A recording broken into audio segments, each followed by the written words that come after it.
So please give a warm round of applause to Philippe Langlois.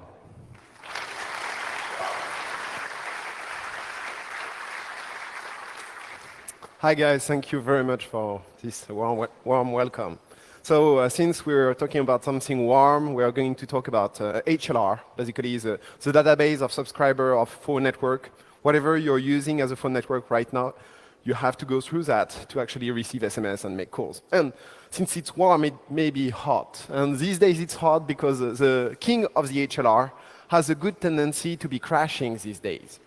So here, what's funny is that this technology is supposed to be super strong, robust. This is something that is a critical infrastructure, as they call it. Well, in reality, it's just a big box like this, and doesn't look really like much, except it wouldn't feel in your bedroom. But basically, this is what interconnects all the different operators between each other to know when you're roaming where to get the signal to. The kind of thing we've seen is actually very interesting in the last few years. We've seen a lot of crashes. Actually, 4 days ago, SFR in France had something like 4-hour downtime. This is getting super usual, whereas back in the days, like let's say beginning of the GSM network era, it was quite actually less prevalent. So now what we have is we have plenty of crashes happening right and left. And very often they say, oh, we connected a new box, and this box made the HLR crash. So that's actually the most open way. The less open way is basically this kind of statement. Yeah, basically, yes, it was a crash, but since it was due to malformed traffic, it is not a vulnerability because it was not an attacker who attacked. Hello? You spot the logic problem. Okay? The thing we see here is that in the telco, the mindset is different from the internet sphere, I would say. In our sphere of telco, people are, when you tell them security, they hear load, capability to sustain 100,000 simultaneous calls, 500,000 simultaneous users or subscribers in the area. They don't think someone sending person N or person P and having fun while some massive stack goes down thanks to a stupid format string. So the kind of malicious intent is never present, and there's not really much a culture of security just due to the fact that not enough people were attacking them. So they are less sensitive to security issues than if, for example, thousands of hackers had pounded them in the SS7 network for years. Since they were underexposed, they're somehow undersensibilized. Okay? So that's then the biggest question is like, oh yeah, Philippe, you're saying once again a nice story, but how do I attack that myself? And actually, there's quite a few things which are accessible to normal operators, which are considered to be completely out of, out of your reach. And what happens is very often the thing that is presented into these, basically into this discussion about security is that you can only attack this stuff if you are yourself another operator or if you are into the backbone of operators roaming exchange called the GRX. Basically, if you are already in the place. And this attack surface is actually huge. So you're like, okay, this is tempting, this is like a very lovely cake in front of me, but I can't access it. There's signaling interface, you have to be an operator to be connected to it. Billing interface, you need to be an internal employee or a reseller to be connected to it. Provisioning interface, for example, plenty of new cards, SIM card, arrive at an operator because SRL demonstrated that all the previous SIM card are completely broken. And you'll see the presentation tomorrow. And basically, you need to provision these provisioning interfaces. Then operation and maintenance, the famous or infamous OEM interface, only if you're an administrator. Reporting interface is basically all also the billing, everything. So it looks like very interesting, a lot of attack surface, but actually you can't access it. Well, this is totally wrong.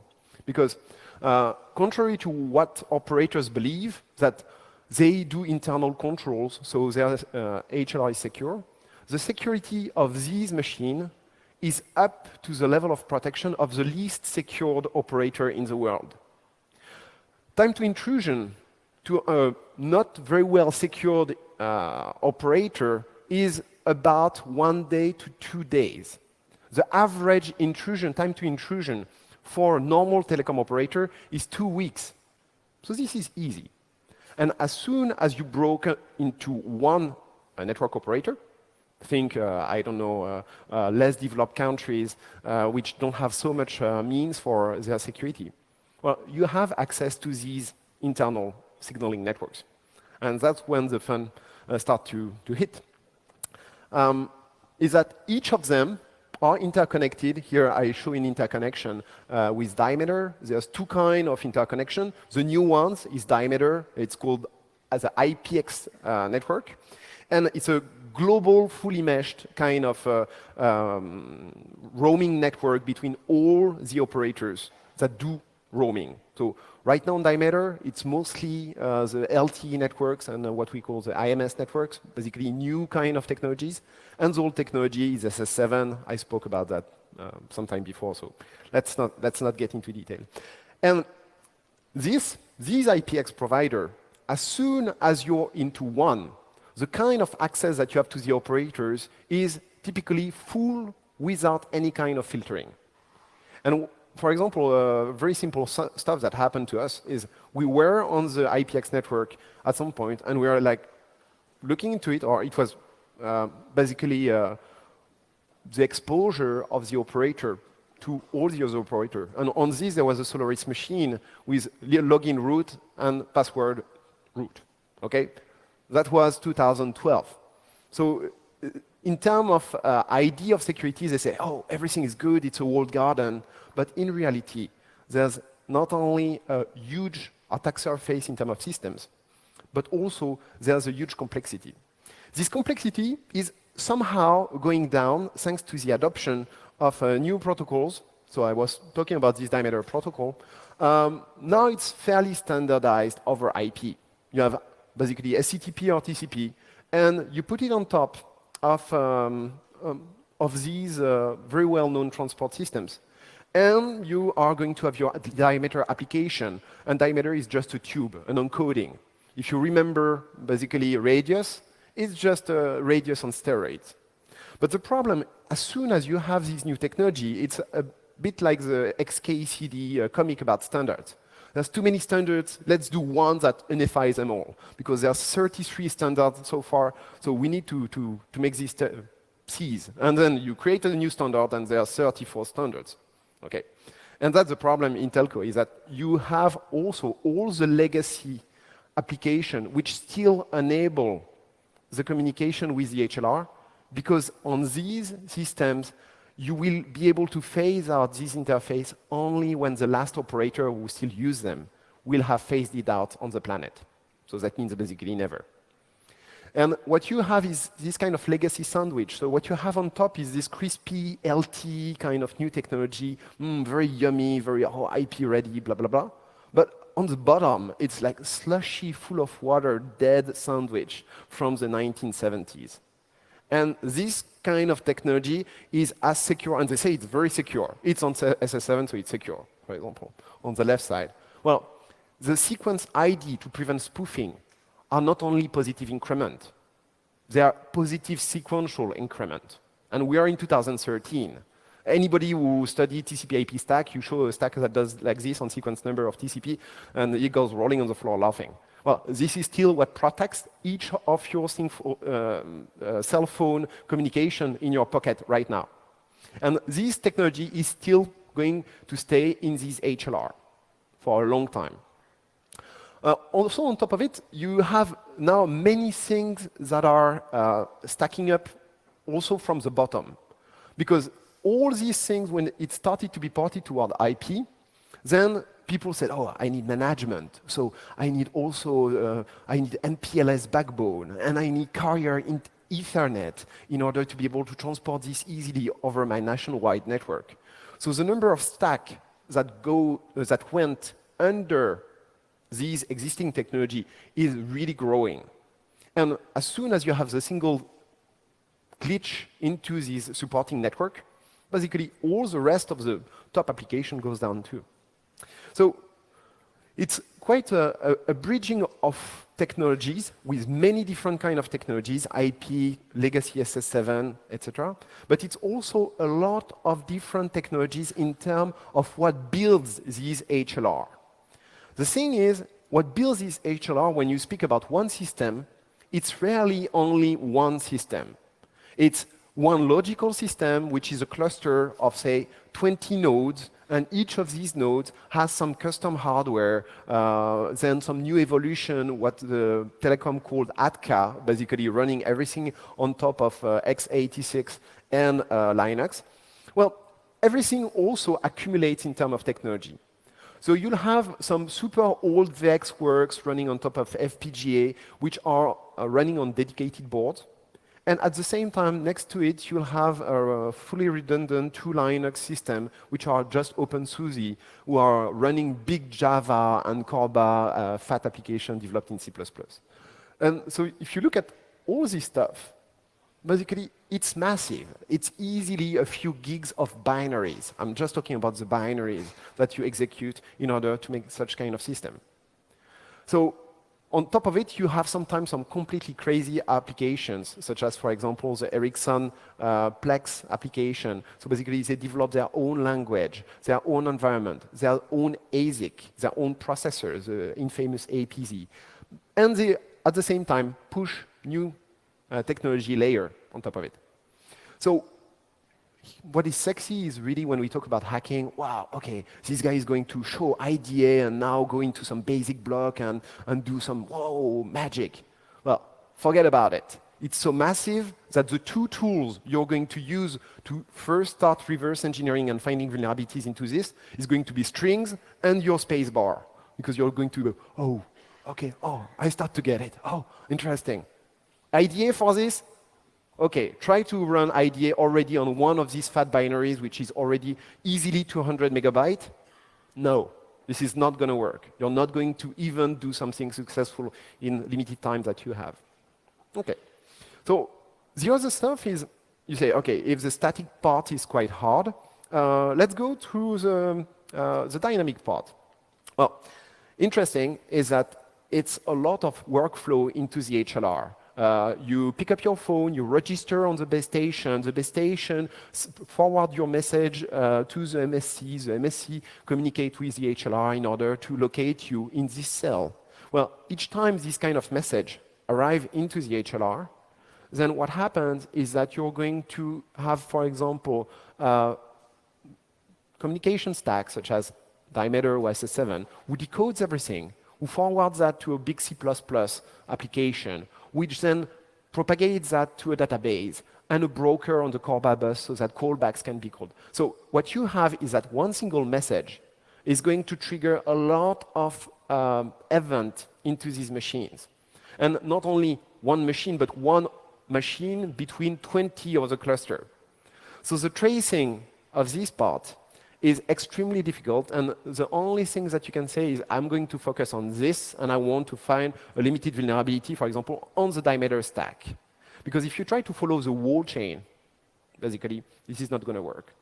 The interesting thing is that more and more, the signaling that comes from your mobile phone goes towards these HLR quite unfiltered. It used to be transformed a lot, but now, in order to scale, the signaling can actually flow directly untouched from the user up to the HLR HSS, basically specifically into the LTE networks. You'll be able to ask Xavier, who is right here doing heavy work on this. The signaling, which is on top of your mobile phone, is actually going quite directly. And so that means that the attack surface is even increasing from what scares the most the telecom operator, your exposure. But even, as I said, if it's not the main problem yet. So Okay, as an introduction, basically, we have a few data pointers. Now, what about the vulnerabilities that you really have into this kind of telecom equipment? Well, HLR, basically, and it's now a new name, which is HSS, just the same thing, but for the new technologies such as LTE and IMS, are actually just big machines, which are database on one side, communication engine and communication stack on the other side. And what we had as an interesting thing from a customer is to say, okay, I had a crash, I want to reproduce it. How can I do that? And actually, this is what we had as a result from a simple equivalent of piping dev random directly onto the appropriate signaling port. Nothing more. And when we started to do something a bit more intelligent, which is just an append fuzzing, which is really dumb fuzzing still, basically we were even able to reach multiple buffer overflows, multiple vulnerabilities within their stack. So basically, the easiest way was to consider that these things that are supposed to be critical infrastructure would fall for what even the most stupid HTTP server on the internet would not fall for. So how do you explain that? And the guy tells you, well, we have done fuzzing. The thing is that it's shallow fuzzing. It never goes up the big stacks that I showed you of technology in the beginning.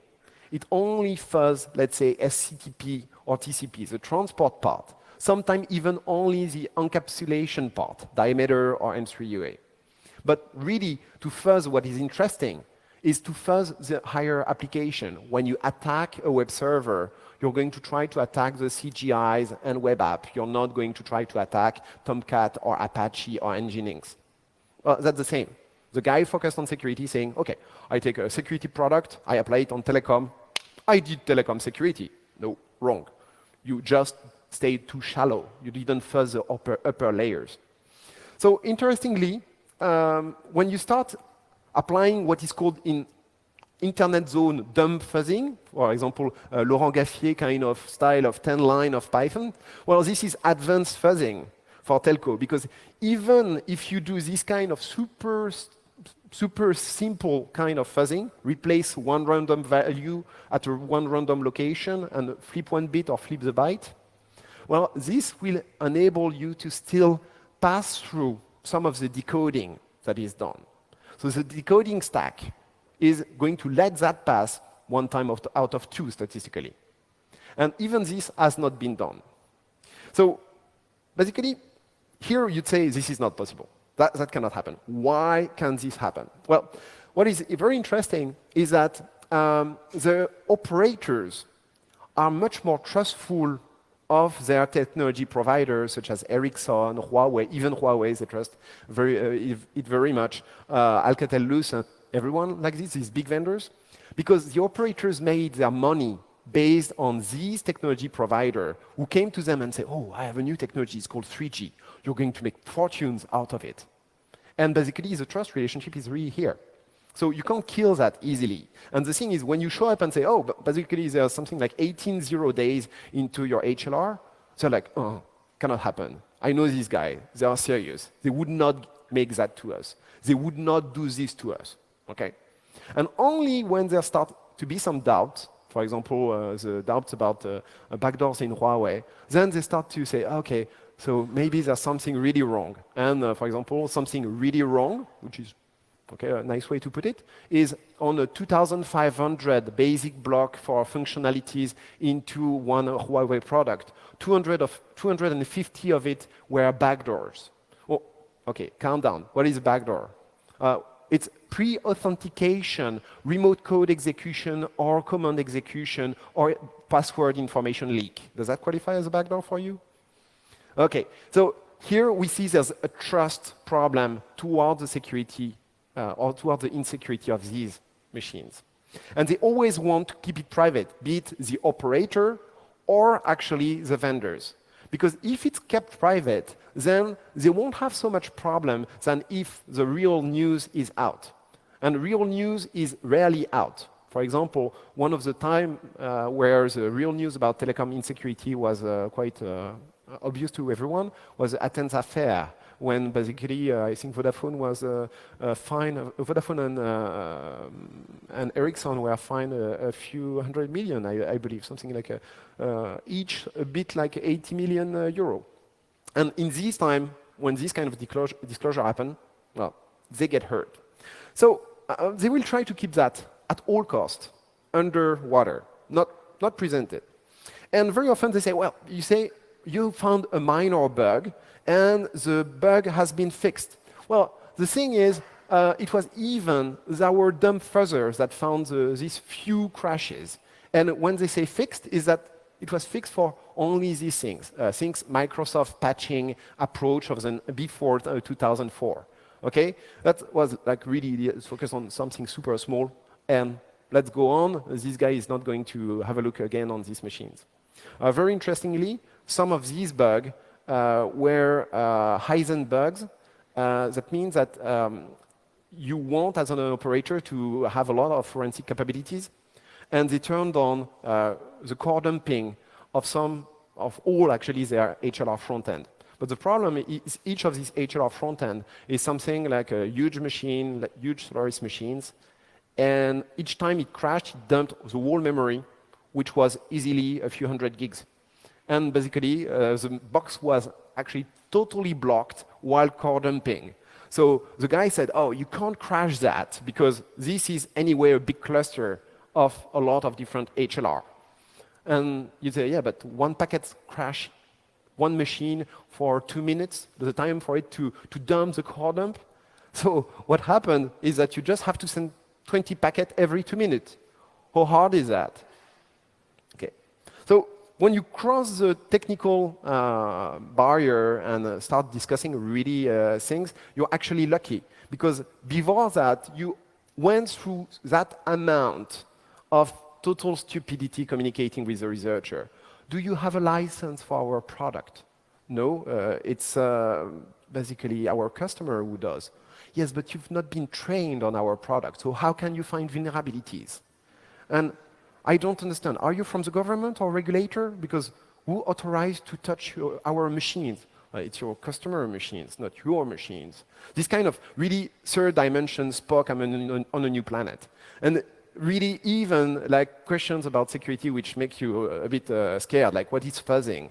Well, hello, 2013, are we from the past? So it's really these kind of things.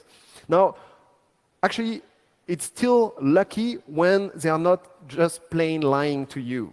For example, we don't store any kind of KI that would enable replication of basically do SIM cloning, replication of SIMs. And we have always encrypted KI, this very precious key. Oh yeah, I saw the encrypted KI column in the table. It's just next to the KI table.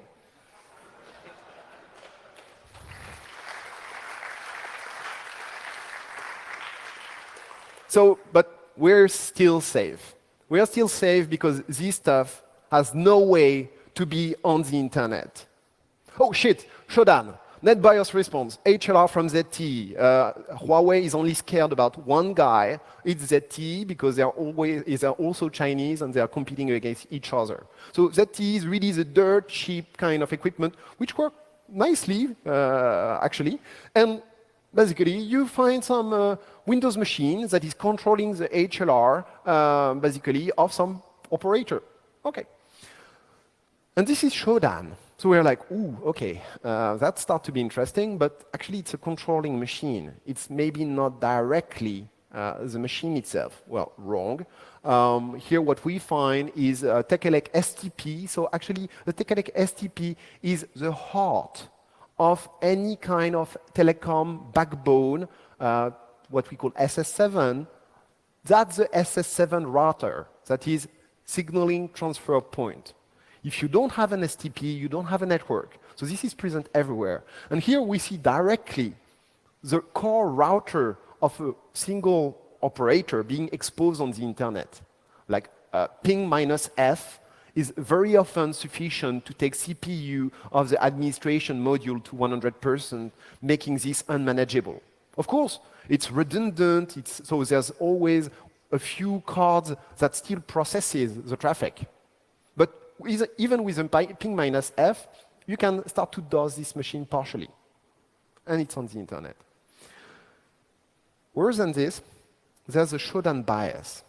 The thing is, Shodan is actually only showing 10% of this kind of equipment. And why that? Is that Shodan scans for what Shodan cares about. SSH, Telnet, HTTP. Does it scan for SCTP? Does it scan for proprietary interfaces? Does it scan for the kind of administration port called MML, man-machine language? No, it doesn't. And very often, it will even confuse some of these machines because, for example, one common port for MML access is the port 6000. And on port 6000, you all know that you're going to try X Windows probe. You're not going to try telco-specific probes.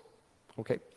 And so what happens is that on some of the Shodan, we were like very scared by the result, and we said, oh, maybe with this bias, we can have more. And we started to scan the internet with our own tools to scan specifically for these critical infrastructure machines. And the result is that easily we found something from 10 to 20 times more machines. Okay? And that means that basically there's a whole network which are exposed on the internet. Now, okay, the most fun is to show Shodan because when back at home, you'll be able to reproduce that and say, oh, finally, it's much more accessible than I thought. The thing is, there's also a shift in terms of danger.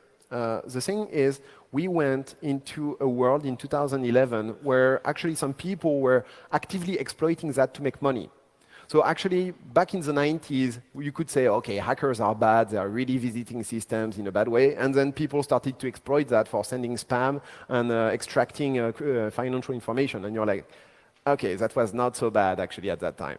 Well, that's exactly the case. Some people broke into an HLR and actually got passively, from what we've seen, basically got passively the dump of data of SIM card, basically subscriber records, which enables them to reflash new SIM cards and make SIM clones.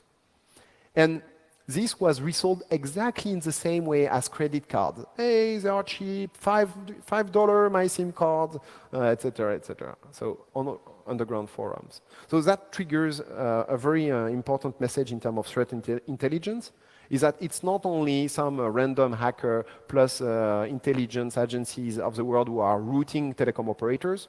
Now, script kiddies are going to go at it in order to generate profit. Okay, let's... So, also, the thing is, you say, okay, here you're talking mostly about the big intelligence, the big machines which are still not so often present on the internet. Well, the thing is, everything that is connected to these things, to these HLR HSS, are also very trusted because these are in a private garden, a walled garden. So the mindset in terms of security architecture is to say, we can connect everything there, it's going to be secure. So you see some very peripheral network elements, such as the media gateway, who are actually directly connected to the signaling network.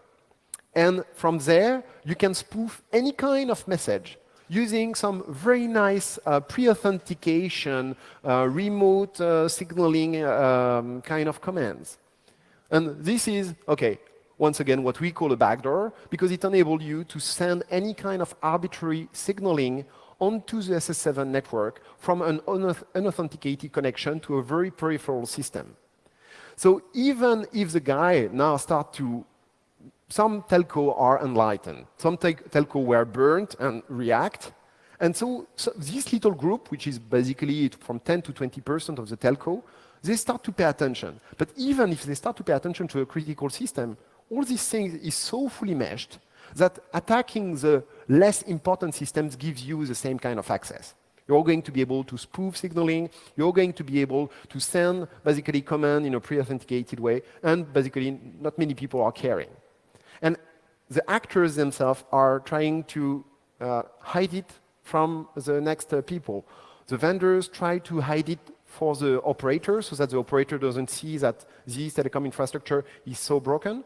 The telecom operator tries to hide it from the national regulator so that they don't get fined by the government for being insecure. And the telecom regulation and government and the security agencies try not to scare too much the public because, you know, that could create problems. So it's like a little train of people playing games on each other's back.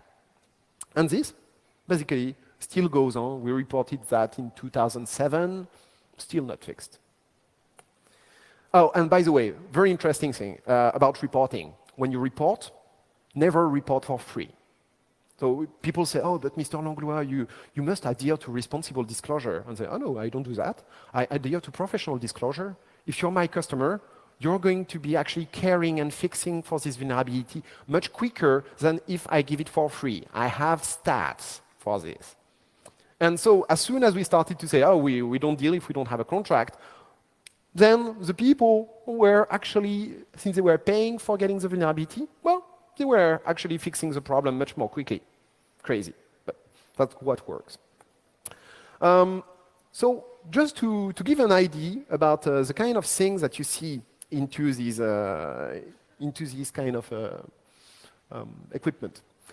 Here, you'll see that actually they are very nice for the reverse engineer.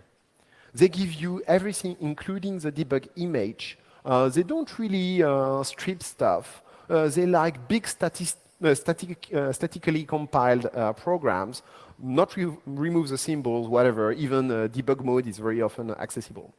And the protection is totally opposite when you're doing vulnerability research on this equipment than to our IP world.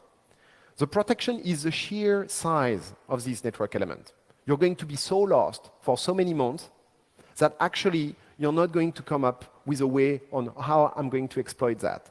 Yet the exploitation is really trivial, and you get plenty of details. They give you what kind of implementation they run on. They're even that nice to give you ASCII art of the PCB where the soft is running.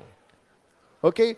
And since they had a little bit of time on their hand, they put some ASCII art about some kind of like angel attacking an octopus. This is in the firmware, and it's not displayed.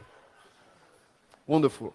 And you start to now get some very nice knowledge, intimate knowledge about some Chinese developers, because you start to understand why they name the stuff the cool beauty system or heaven winds and stuff like that. And there's even some things which are even poetic in this domain. For example, what I love is this tiny format string that is actually susceptible to some attacks on the bottom of this little screen. And yeah, you see there's a dimension. It's not macho heavy, I rope my way into your stack. No, here is subtle, please exploit me, but this is... Also, they love crypto. And they really love crypto by having it in a very nice way also, because they will use any kind of crypto, especially AES, DES, but with hard-coded keys and just shifting, so encoding, like obfuscation. Because it's cool to say I'm using AES, but it's really a pain to be shipping different certificates for each install. So when you reverse engineer one of these systems, you have the keys for all the systems. Man in the middle, back again, as if it was clear text. Also, you see some very nice implementation. For example, here implementation of some FTP server. Can you see the vulnerability there? Okay, delay %s that calls bin rm %s. Yeah, no, yeah. Meta character insertion back in the 80s. The bugs of the 80s. Does anyone remember 8LGM here? Yeah, okay, some old school guys. Basically, these kind of bugs into HPUX, month of HPUX bugs and stuff like that. This is the past coming back to life. Okay. Also, what is funny is that these guys are also upgrading technologies. We make fun about lack of protection in telco, but actually they are doing a lot of work in order to bring ULT, in order to bring new speed, less time to connect the calls, etc. So they're upgrading their network to new IP backbone, and they encapsulate everything onto IP and trying to get things done. And doing so, things grow. What was encoded in the past on 14-bit, in 1 second, now it's 16-bit. It's going to be better aligned. But then when you send some value which fit precisely into 16-bit and are just copied, like here, think integer overflow, onto the destination address, what happened is that you have Ericsson STPs that just crashes. And you're like, oh, okay. It's like I sent a ping packet to 255.255.255.255 kind of address, and then the router crash. That sounds not good. Well, it's just basically integer overflow, 1980s kind of vulnerabilities. But the guys are like, yeah, but you don't know what you're doing. We're going to really come to the root cause of that because we have a great forensic tool and signaling analyzer called alogfine, and they run it, and boom, on the same traffic, exception, the thing crashed. And that's code sharing. When you have a bug into one part of the stack, you pretty much have the stack all over the products, and you can exploit all the product with the same attack. Okay. And that was a forensic tool. I loved it. Okay, and you have the same thing on basically some MSC. So the MSC is really what anchors you to the network. In LT, it's called the MME, actually. And these things keep a memory of who is here. It's the visitor location register. And they also have a switching function. This guy is calling, so let's connect him with that other guy is calling. And for that, they use some kind of port.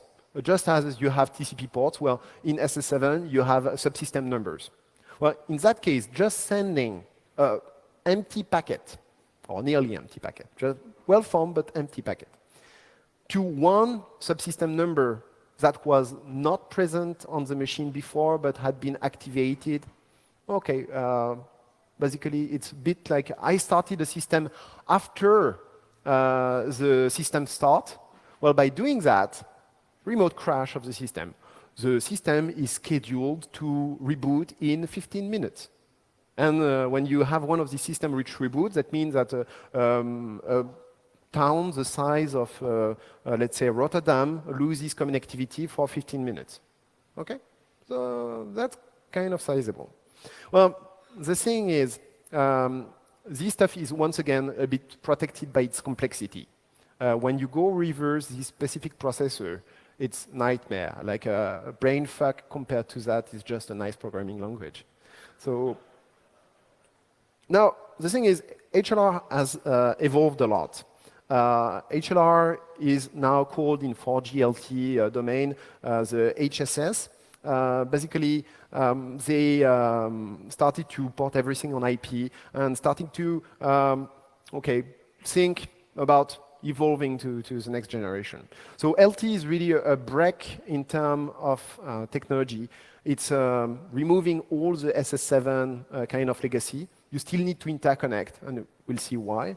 But at least the new network is running totally over IP. Well, the thing is, which is very interesting, is that for LT, they really try to, at the specification level, the people in 3GPP mostly, try to make it very nice and try to really make it secure. But once again, in a way which is not really attacker-minded. They are too academic in their treatment of security. And what happened is that they said, every kind of signaling, which is going to be now transported by the diameter, also this evolution of radius, has to go over a security mechanism. And it's either TLS or IPsec. Okay, so far so good. This is a nice concept. But they said, okay, you can choose whatever you want. And why one or the other? That's my question. Because now what happens is that as everyone is late for deployment project all the time, you're always late for your work, it always go slower than you would, what happens is that they say, oh, we're not going to do TLS, we're going to do IPsec. And they say, oh, and I don't have time for IPsec, so I'll put it later. So what you have now is really Diameter with running plain text over IP. Even though on all the specification you'll be reading it must. So the guy, by not enforcing the fact that it had to be running TLS whatsoever be the encryption under this, then they made it even less secure than Radius. Because at least in Radius, you had a shared key, the famous or infamous shared secret. Well, in Diameter, you don't even have it. Okay? So in reality, the impact of Diameter is being less secure than the plain old Radius were. Scary, isn't it? And it's being used everywhere. It's being used between basically half of the network. All the left parts that you see, what we call the EU-TRAN, basically the LTE radio access network, is using special protocols for radio, basically a communication with the MME and handover between the different base stations. But all the rest use mainly Diameter to be communicating. So it's a huge protocol into this domain. So what you have into these basically vulnerabilities that we start seeing into this equipment is still the same kind of complexity and how to say vastness of this domain. For example, this is this is, for example, a single simple HLR HSS that runs basically everywhere. It's the same. You go in Indonesia, you go in Pakistan, you go in Europe, you'll see these boxes. One form or another, but you'll see always these boxes. And what happens is that these boxes are huge in terms of network. You have at least in there something like 40 to 50 different networks just for the internal functioning of it. And the kind of vulnerabilities that you see is each time you're digging a little bit more, you see a new layer of technology with a new layer of vulnerability. So at one time, we hit the layer of the management interface, what are called the local maintenance terminal, which runs on a separate Ethernet LAN, which is on the backplane of this equipment. And on there, it's all Java and nice kind of technology, and with, of course, encryption. And since you have encryption, and they love encryption, well, they put hard-coded key just right there, so that you just need to use this, and basically you're back in clear text, because the encryption layer doesn't mean anything anymore. Hard-coded technologies. So each time you're going to be digging, you're going to be stopped dealing with one vulnerability, and it's super hard to do a breadth-first search of vulnerability in there, because you'll keep finding some, okay? So you'd be laughing and say, well, that's great. Actually, that's not great. Because when you're working for an operator, you'd be 100% sure that you won't find all the vulnerabilities, and even sometimes you'll find trivial ones. So we keep running into new kind of vulnerabilities, and you'll see it's going to be interesting. So one thing that is very interesting with Huawei is that some customers asked us, actually, can you detect that with IDS? And we're like, actually, we can use just random Suricata IDS to implement that. And they said, OK, just IPS it, terminate the connection. So the guy actually asked us to terminate connection of things where people who connect there are doing super critical stuff.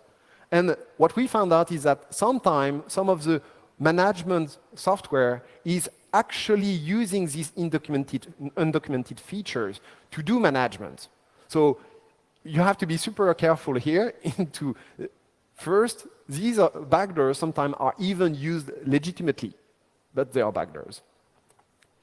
Okay, so in terms of evolution, we are going toward a very interesting place where basically the operator said, we learned our lessons, the vendor said, we learned our lessons, so we are going to do stronger encryption. If one key is compromised, we are going to make sure that not all the keys are compromised, and we're really going to do it right. And what happened is that they produced something like comprehensive. This is just the key scheduling of LT. I've ever heard about complexity fails in terms of security. Here, look at the number of transform on each of the keys and the number of keys. And this is happening each time you do a connection to LTE. So of course, here, what is maybe not going to be broken immediately in terms of crypto is going to be broken in terms of implementation, because how can you not fuck up when you have to implement this? Another very interesting part is that when you take a crowbar and go into a field and open forcibly a base station, you tend to have some hardware that you don't know about, okay? And really, this is a well-known attack that is really something happening.